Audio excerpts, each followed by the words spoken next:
아침 햇살이 막 창문을 넘어오려 할 때면 저는 늘 할머니를 떠올립니다. 할머니는 70대 후반까지도 새벽 5시에 어김없이 일어나셨죠. 일찍 일어나는 새가 먹이를 잡는다는 옛말을 입에 달고 사셨어요. 그분에게 아침은 하루를 정복하는 첫걸음이었고 늦잠을 자는 사람은 게으름뱅이로 여겨졌습니다. 저도 어린 시절엔 할머니 손에 이끌려 억지로 새벽잠을 쫓곤 했습니다. 할머니는 부엌에서 아침밥을 준비하시며 이 시간에 일어나야 몸도 정신도 맑아진다고 하셨어요. 어린 저는 졸린 눈을 비비며 밥상 앞에 앉아 할머니가 끓여주신 된장국을 먹곤 했죠. 그때는 그 시간이 따뜻하고 포근하게 느껴졌지만 지금 돌이켜보면 할머니의 얼굴엔 늘 피곤한 기색이 어려 있었어요. 80대에 들어서며 손이 떨리고 다리가 잘 움직이지 않는 날이 많아졌습니다. 어느 날은 아침밥을 준비하시다 손에서 그릇을 놓치셨고 나이 들면 힘이 빠지는구나 라며 쓴웃음을 지으셨어요. 그때는 몰랐지만 지금은 생각합니다. 너무 일찍 일어나는 습관이 할머니의 몸을 서서히 갉아먹은 건 아니었을까? 할머니는 늘 늙으면 잠이 줄어드는 거야 라고 하셨지만 그게 정말 자연스러운 일일까 하는 의문이 남습니다. 우리 주변엔 할머니 같은 분들이 많습니다. 특히 60대 이상 어르신들 사이에선 새벽에 일어나는 게 미덕이라는 믿음이 깊이 뿌리 박혀 있죠. 텔레비전 건강 프로그램에서도 아침형 인간이 성공한다거나 새벽 기상은 건강의 비결이라는 말을 자주 들려줍니다. 저희 큰아버지도 그런 분 중 하나셨어요. 큰아버지는 평생 공무원으로 일하시며 매일 새벽 4시 30분에 일어나셨습니다. 아침이면 늘 운동화를 신고 동네 공원을 뛰셨고 저녁이면 늘 똑같은 시간에 잠자리에 드셨죠. 가족들은 큰아버지를 철저한 분이라며 칭찬했지만 60대 중반에 갑작스레 심장질환으로 쓰러지셨을 때 모두가 충격을 받았습니다. 병원에 실려간 큰아버지는 며칠을 의식 없이 누워 계셨고 결국 깨어나지 못하셨어요. 의사는 과도한 피로와 수면 부족이 원인 중 하나일 수 있다고 했습니다. 큰아버지는 새벽 기상을 고집하며 밤 10시 전에 잠들었지만 하루 5시간 남짓 자는 날이 많았어요. 큰어머니는 아침마다 눈이 빨갛게 충혈돼 있었는데 본인은 괜찮다고 우겼다고 하시며 눈물을 훔치셨어요. 저는 그때 처음으로 궁금해졌습니다. 정말 새벽에 일어나는 게 건강에 좋기만 한 걸까? 큰아버지가 떠나신 뒤 저는 큰어머니와 이야기를 나누며 그분의 피로가 얼마나 깊었는지 알게 됐어요. 큰어머니는 밤에 잠을 설쳤는지 자다가 중얼거리곤 했는데 내가 더 챙겼어야 했나봐 라며 한숨을 내쉬셨어요. 이런 이야기는 드물지 않습니다. 제 친구의 어머니인 박할머니도 비슷한 삶을 사셨어요. 박할머니는 60대 후반까지 매일 새벽 5시에 일어나 집안일을 시작하셨습니다. 시장에 가서 장을 보고 밥을 짓고 손주들 등교 준비를 돕는 게 하루의 시작이었죠. 늦게 일어나면 하루가 어그러진다는 게 박할머니의 신조였습니다. 손주들이 할머니 좀 쉬세요 라고 말해도 아침에 빈둥거리면 몸이 더 무거워진다며 고집을 꺾지 않으셨죠. 그러다 어느 날 아침 부엌에서 쓰러지셨습니다. 병원에 갔더니 뇌졸중 초기 증상이었고 의사는 수면 부족과 과로가 겹친 결과라고 했어요. 박할머니는 그제야 새벽 기상을 멈추셨지만 그 뒤로 몸이 예전 같지 않다고 한탄하십니다. 손주 중 하나인 제 친구는 할머니가 쓰러지신 날 내가 더 일찍 말렸어야 했는데 라며 자책하더군요. 그 이야기를 들으며 저는 또 한 번 생각했습니다. 우리가 당연하게 여기는 새벽 기상이 과연 모두에게 좋은 걸까? 박할머니는 요즘 손주들과 이야기를 나누며 그때 좀 더 잤더라면 이렇게까지 안 됐을지도 모른다고 후회 섞인 말씀을 하신다고 합니다. 저희 고향 마을의 이장님이신 최 할아버지의 이야기도 떠오릅니다. 최 할아버지는 70대 초반까지 새벽 4시에 일어나 마을 회관에 나가셨습니다. 늦게 일어나면 마을 사람들이 날 게으르다고 할 거야 라며 늘 새벽을 지키셨어요. 그러다 몇 년 전 겨울 아침에 갑자기 어지럼증을 느끼며 넘어지셨습니다. 다행히 큰 부상은 없었지만 병원에서 혈압이 불안정하고 수면 부족이 문제라는 진단을 받으셨어요. 최애 할아버지는 새벽에 일어나느라 밤에 내에서 5시간밖에 못 주무셨던 거죠. 그 뒤로 아들 내외가 아버지 좀 늦게 일어나세요 라고 설득했고 지금은 아침 6시 30분쯤 일어나세요. 처음엔 이 나이에 늦잠 자는 게 창피하다고 하셨지만 요즘은 몸이 훨씬 낫다며 웃으십니다. 초의 할아버지는 젊었을 땐 새벽에 일어나는 게 당연했는데 나이 들고 보니 몸이 먼저다 라고 하시며 마을 어르신들에게도 자신의 경험을 나누곤 하세요. 또 다른 사례로 저희 사촌 언니네 시어머니인 윤 할머니의 이야기가 있습니다. 윤 할머니는 60대 후반까지 새벽 5시에 일어나 아침 찬을 준비하고 가족들을 깨우셨습니다. 가족이 잘 먹고 나가야 내가 마음이 편하다는 게 그분의 철칙이었죠. 하지만 70대에 들어서며 손목과 어깨가 아프기 시작했어요. 처음엔 단순히 관절염 탓이라 여겼지만 병원에 가니 수면 부족으로 몸의 회복이 늦어진 것이라는 말이 나왔습니다. 윤 할머니는 새벽에 일어나느라 밤에 잠을 5시간 남짓 자셨던 거예요. 사촌 언니가 어머니 이제 좀 쉬세요 라고 설득하자 윤 할머니는 늦게 일어나면 죄책감이 든다고 하셨지만 결국 아침 7시 기상으로 바꾸셨어요. 지금은 몸이 한결 가볍다며 손자 손녀들과 더 많은 시간을 보내세요. 사실 새벽에 일어나는 게 건강에 좋다는 믿음은 오랜 세월 전해져 내려온 속담과 생활 습관에서 비롯됐어요. 농경사회에선 해가 뜨기 전에 일 시작하는 게 당연했고 그 리듬이 지금까지 이어진 거죠. 저희 할아버지도 농사꾼이셨는데 새벽 4시에 일어나 논으로 나가시는 게 일상이셨어요. 그 시절엔 전기도 드물고 밤에 할 일이 별로 없었으니 일찍 자고 일찍 일어나는 게 자연스러웠죠. 할아버지는 해 뜨기 전에 움직여야 농사가 잘 된다고 하셨고 그 말씀은 제 어린 마음에도 깊이 박혔습니다. 저는 할아버지가 새벽에 들판으로 나가시는 뒷모습을 보며 나도 커서 저렇게 부지런해야지 라고 다짐하곤 했어요. 하지만 현대에 들어서며 생활 방식이 바뀌었는데도 우리는 여전히 일찍 일어나야 한다는 강박에 사로잡혀 있는지도 모릅니다. 저도 40대 초반까지 새벽 5시 기상을 목표로 살았던 적이 있습니다. 직장에서 승진하려면 아침 시간을 활용해야 한다는 책을 읽고 나서였죠. 처음엔 상쾌했지만 몇 달 지나니 머리가 무겁고 낮에 졸음이 쏟아졌습니다. 커피를 마셔도 졸림이 가시지 않았고 동료들이 요즘 얼굴이 안 좋다고 걱정할 정도였어요. 어느 날은 회의 중에 깜빡 졸아 상세게 혼난 적도 있습니다. 결국 몸이 신호를 보내기 시작했어요. 만성 피로와 두통이 저를 괴롭혔고 병원에 가니 의사가 물었죠. 충분히 자고 있나요? 그제야 깨달았습니다. 저는 새벽에 억지로 눈을 뜨느라 밤에 잠을 덜 자고 있었던 거예요. 이런 경험을 겪고 나서 저는 궁금해졌습니다. 정말 일찍 일어나는 게 건강에 좋을까? 아니면 그저 우리가 믿고 싶은 미신일 뿐일까? 디아베테 미루토 놀라운 사실들이 눈에 띄었습니다. 한국수면학회가 2023년에 발표한 자료에 따르면 한국 성인의 평균 수면 시간은 약 6시간 30분으로 세계보건기구 WHO가 권장하는 78시간에 미치지 못한다고 해요. 특히 60대 이상 어르신들은 새벽 기상 습관 때문에 수면 시간이 더 짧아지는 경우가 많다고 합니다. 또 다른 연구에서는 수면 부족이 고혈압, 당뇨, 심장병 같은 만성 질환의 위험을 높인다는 결과가 나왔어요. 미국 수면재단의 통계에 따르면 매일 6시간 미만으로 자는 사람은 78시간 자는 사람보다 심혈관 질환에 걸릴 확률이 48%나 높다고 하더군요. 영국에서 진행된 한 연구에서는 수면 부족이 면역력 저하와도 연관이 있다고 밝혔습니다.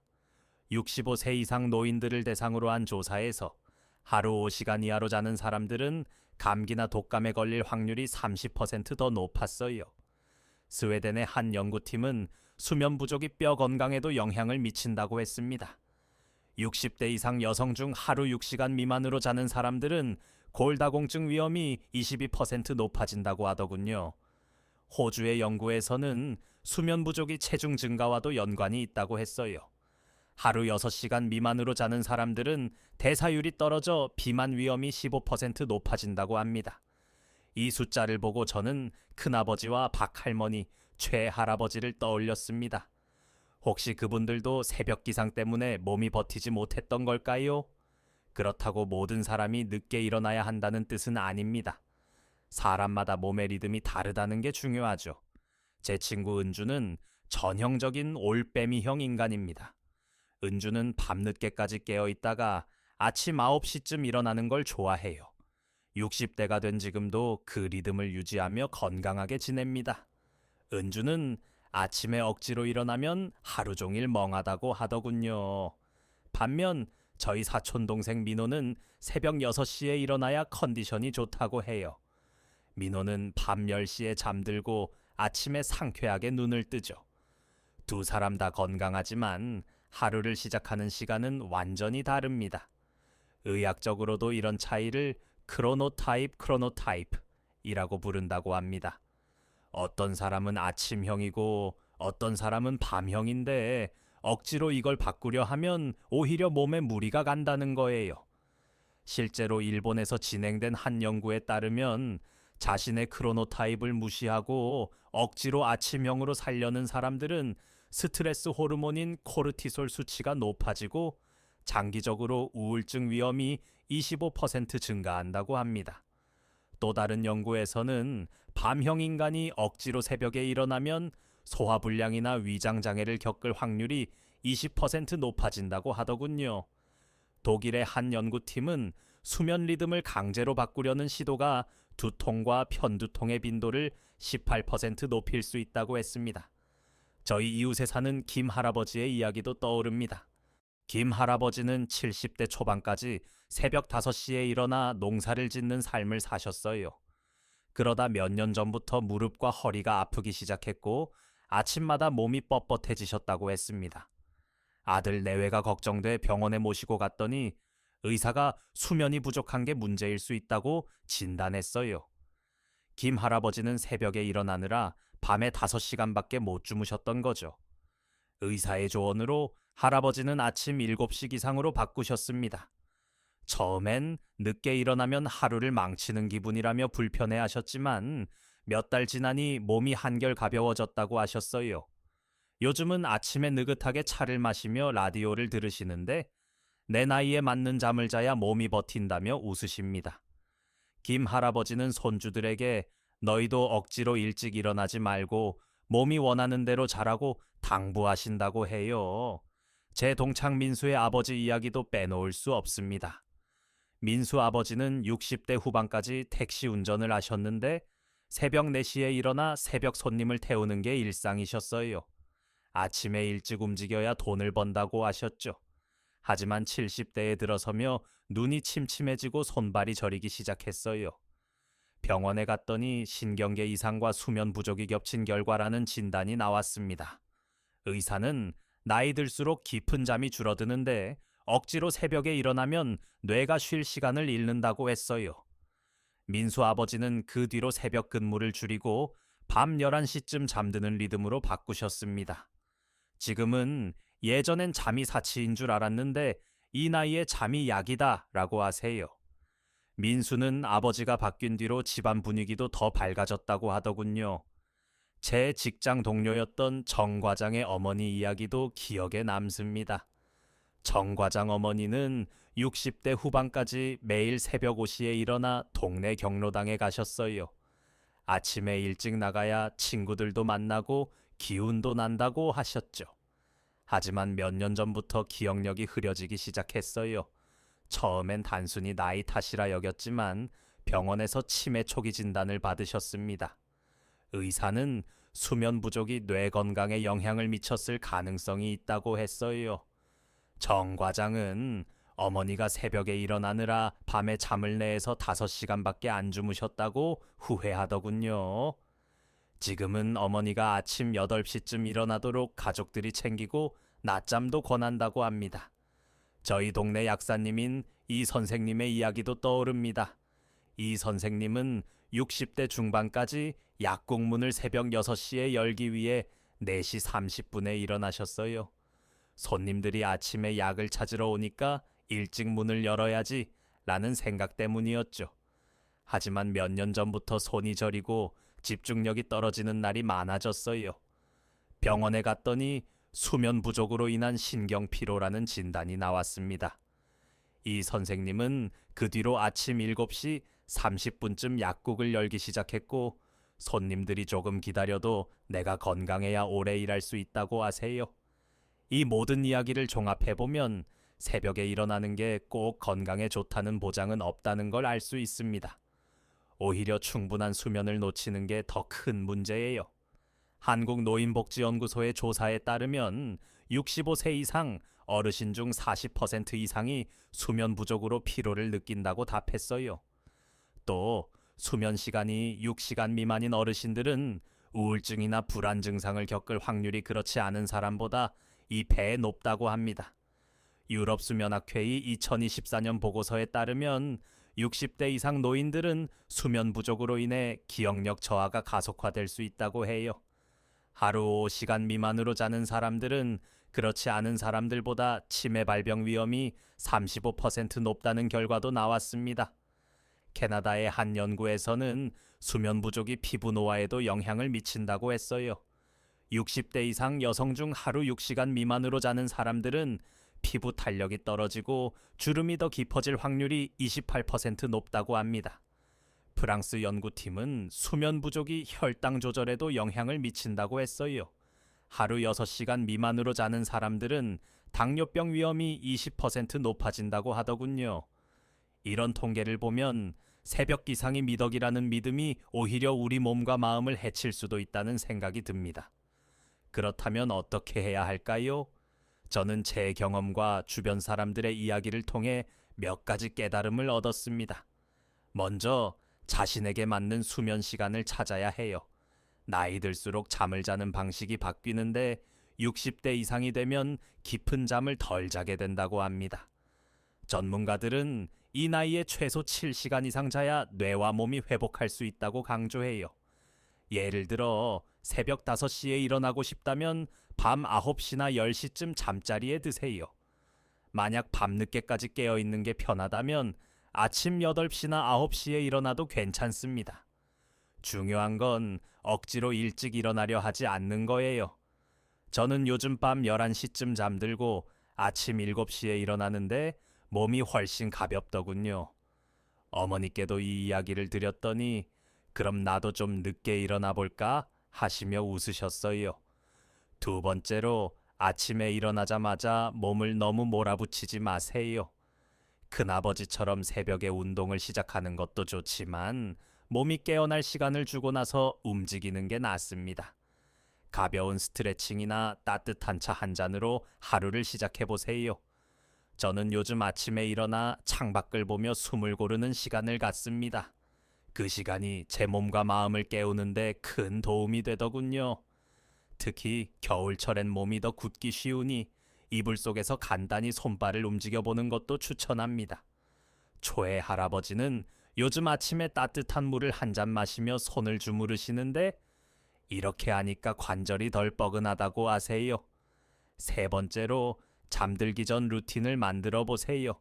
저희 어머니는 예전엔 새벽 5시에 일어나셨는데 요즘은 밤에 따뜻한 우유를 마시고 책을 조금 읽다가 10시쯤 주무세요. 그러면 아침 7시에 자연스럽게 눈이 떠진다고 하세요. 수면 전문가들은 잠들기 전 1시간에서 2시간은 화면, 핸드폰, TV 등을 피하고 조명을 은은하게 하는 게 좋다고 합니다. 저도 핸드폰을 멀리 두고 조명을 낮추니 잠이 더 잘 오더군요. 박 할머니는 요즘 밤에 라벤더 향초를 켜놓고 족욕을 하신다고 해요. 이렇게 하니까 다리도 덜 붓고 잠도 잘 온다고 하시더군요. 윤 할머니는 밤에 창문을 살짝 열고 바람 소리를 들으면 마음이 편해진다고 하세요. 네 번째로 낮잠을 활용해 보세요. 60대 이상이 되면 밤에 깊이 자는 시간이 줄어들 수 있어요. 그래서 낮에 20에서 30분 정도 눈을 붙이면 피로가 풀리고 오후 컨디션이 좋아진다고 합니다. 단 너무 길게 자면 밤잠에 방해가 될 수 있으니 타이머를 맞춰놓고 자는 게 좋아요. 김 할아버지는 요즘 점심 먹고 20분 정도 소파에서 눈을 붙이시는데 이게 내 하루를 버티게 해준다고 하세요. 저도 가끔 주말에 낮잠을 자보는데 30분만 자도 머리가 맑아지는 느낌이 들더군요. 이 선생님은 약국에서 손님이 없을 때 15분 눈 붙이면 오후가 한결 낫다고 하세요. 5번째로 계절에 따라 리듬을 조정해 보세요. 겨울엔 해가 늦게 뜨고 날이 춥기 때문에 몸이 더 많은 휴식을 원할 수 있어요. 반대로 여름엔 해가 일찍 뜨니 자연스럽게 일찍 깨어날 수도 있고요. 정 과장 어머니는 겨울엔 8시쯤 일어나고 여름엔 7시쯤 일어나는데 계절 따라 몸이 달라진다고 하세요. 저도 겨울엔 조금 늦게 자고 늦게 일어나는 걸 시도해 봤는데 몸이 덜 힘들더군요. 윤 할머니는 겨울엔 이불 속에서 좀 더 뒹굴어도 괜찮다고 하시며 웃으세요. 6번째로 주변 환경을 편안하게 바꿔보세요. 잠을 잘 자려면 침실이 중요하죠. 방이 너무 덥거나 춥지 않게 하고 베개와 매트리스가 몸에 맞는지 확인해 보세요. 민수 아버지는 베개를 낮은 걸로 바꾸니까 목이 덜 아프고 잠도 잘 온다고 하세요. 저도 최근 매트리스를 조금 더 푹신한 걸로 바꿨더니 허리가 덜 뻐근하더군요. 수면 전문가들은 침실 온도를 18에서 22도 정도로 유지하는 게 좋다고 합니다. 7번째로 가벼운 취미를 가져보세요. 잠들기 전 긴장을 풀어주는 활동이 수면에 도움이 돼요. 초의 할아버지는 요즘 밤에 간단한 색칠 공부를 하시는데 마음이 차분해져서 잠이 잘 온다고 하세요. 저는 가끔 라디오에서 나오는 옛날 가요를 들으며 하루를 정리합니다. 이 선생님은 밤에 약초차를 우려 마시며 책을 읽으면 잠이 스르륵 온다고 하세요. 8번째로 주변 사람들과 이야기를 나눠보세요. 가족이나 친구에게 요즘 잠을 잘 자고 있나요? 라고 물어보면 의외로 많은 분이 수면에 고민이 있다는 걸 알게 됩니다. 저도 어머니와 이런 이야기를 나누다 보니 어머니가 새벽에 억지로 일어나느라 피곤하셨다는 걸 알게 됐어요. 지금은 어머니도 저녁에 조금 더 여유를 갖고 아침 7시쯤 일어나세요. 그 뒤로 얼굴이 한결 밝아지셨습니다. 이웃 어르신들과 모여 이런 이야기를 나누다 보면 서로의 경험에서 배울 점이 많아요. 최근엔 동네 경로당에서 잠 잘 자는 법을 주제로 모임을 열었는데 어르신들끼리 나도 새벽에 억지로 일어났더니 몸이 무거웠다는 이야기를 나누며 공감하셨어요. 마지막으로 자신을 너무 몰아쓰지 마세요. 늦게 일어나면 안 된다는 죄책감에 시달릴 필요는 없어요. 나이 들수록 몸이 원하는 걸 들어주는 게 더 중요합니다. 민수 아버지는 젊었을 땐 새벽 기상이 자랑이었는데 이제는 내 몸 챙기는 게 우선이다 라고 하세요. 저도 예전엔 6시 전에 일어나야 하루가 알차다는 강박이 있었지만 지금은 내 몸이 편한 시간이 최고다 라는 생각으로 바뀌었어요. 정 과장은 어머니께 죄책감 버리라고 설득하니 마음이 편해지셨다고 하더군요. 할머니와 큰아버지, 박할머니와 김할아버지, 최할아버지와 민수아버지, 윤할머니와 이 선생님의 이야기를 떠올리며 저는 이제 새벽 기상에 대한 강박을 버렸습니다. 건강은 일찍 일어나는 데 있는 게 아니라 내 몸이 원하는 리듬을 존중하는 데 있더군요. 여러분도 오늘 밤 잠자리에 들기 전 잠시 생각해 보세요. 내 몸이 원하는 잠은 뭘까? 그 답을 찾다 보면 아침이 더 상쾌해질 겁니다. 그리고 혹시라도 내가 너무 늦게 일어나는 건 아닐까 하는 걱정이 들면 이렇게 생각해 보세요. 건강한 하루는 시계가 아니라 내 몸이 결정하는 거라고